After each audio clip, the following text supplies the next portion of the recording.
Yo, what is up, guys? Joker bringing you another video. This is going to be on the first Descendant, the third person looter shooter made by Nexon that released on June 30th.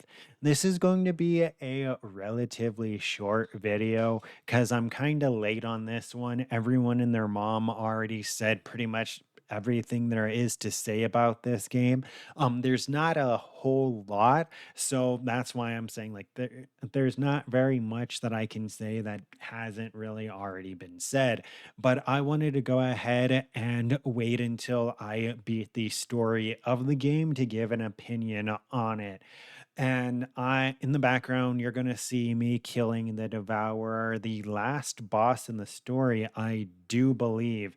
I'll get to why I say I do believe here in a second.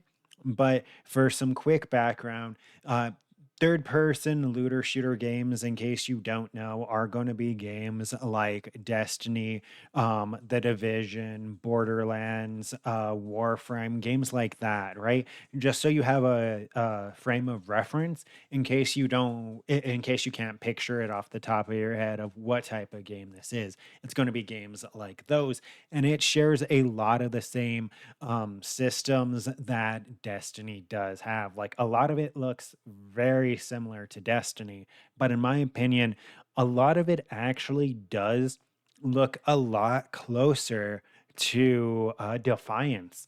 Back in 2013, there was a sci fi third person looter shooter MMO called Defiance that was based on a TV show, and it had a lot of the same similarities, actually.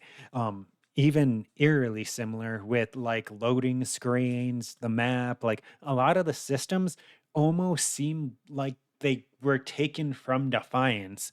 If you don't know what I mean, go look up Defiance gameplay and then compare it to the first Descendant gameplay, and you'll probably be able to see what I mean. Of it looks a little bit too similar. And a lot of the criticisms that the first Descendant is getting are criticisms that Defiance got as well. So before I continue, I do want to go ahead and preference this video saying, hey, I don't think the first Descendant is a bad game because I didn't think Defiance was a bad game. I just think, much like Nightingale in my Nightingale review, where I say it has potential, but there's some stuff that's just missed. There's some stuff that's just missed.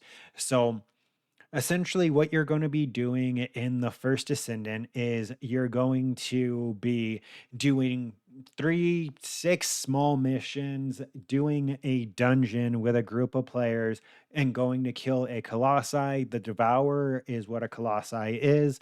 It's pretty much just like a big boss that you kill as a team, right?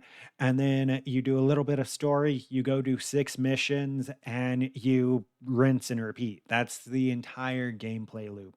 There's really nothing more to it than that.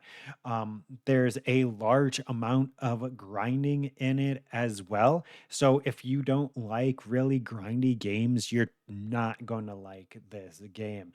One of the things that I can compare it to is like pet hunting or skin hunting in games like old school RuneScape, or or like WoW, right? Where the drop rates are super low, where it's like a 1 to 3% drop rate, which is one of the main criticisms of the game. Is the drop rates for the materials are relatively low. The drop rates for the descendants are lower than that. Um Another big complaint I'm gonna have about this game is the optimization. It is not really optimized at all. It does have a fair amount of lag, and the loading screens can straight up disconnect you, right? You can wait like 3 minutes in a loading screen just for the game to crash. A lot of this is what's led to the game having a 51% mixed review rating on Steam.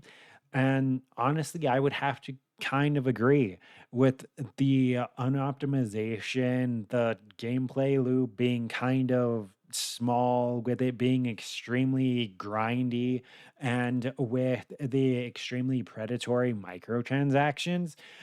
I would really have to rate this game like a 6 out of 10, where I do believe there is potential.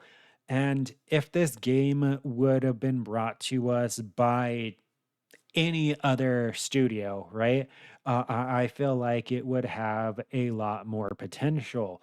But as of right now, it kind of just feels like Defiance 2.0, which is good. But Defiance closed because people got burnout and there was nothing to do. And so the player base just left because of the issues, and then they just closed down the servers. Right now, the first Descendant has like, I want to say probably half a million players, because there's 260K just on Steam alone, and that's not including PlayStation or Xbox, right? So, all in all, is it a masterpiece of a game? No. Is it the worst game I've ever played? Also, no. It's a solid mid-tier game. If you like third-person looter shooters, I feel like you'll enjoy it. If you've played Destiny and you enjoyed that, you're going to probably enjoy the first Descendant, because I only played a little bit of Destiny, but there's a fair amount of similarities that I was able to find. But like I was mentioning, this video is going to be relatively short. Uh, don't forget to like, comment, and subscribe to stay up to date with this and future content. Like I said, I have a huge backlist of stuff that I'm trying to get through. Once Human just dropped, and then there was the last Epoch League that started. There's still the Torchlight season that I have to finish up. Old School RuneScape has a While Gothic Sleeps dropping, right? So it's actually, I guess, a really good month for me, because I have a ton of stuff to do, but it's also not the best because I have a ton of stuff that I want to do, right? I want to play like 6 different games, and I just can't play them all at the same time. So for right now, since I've beaten the story, I'm going to go ahead and put the first Descendant down. This was my opinion on it. And yeah, tell me if you agree or disagree down in the comments. Until next time, take care.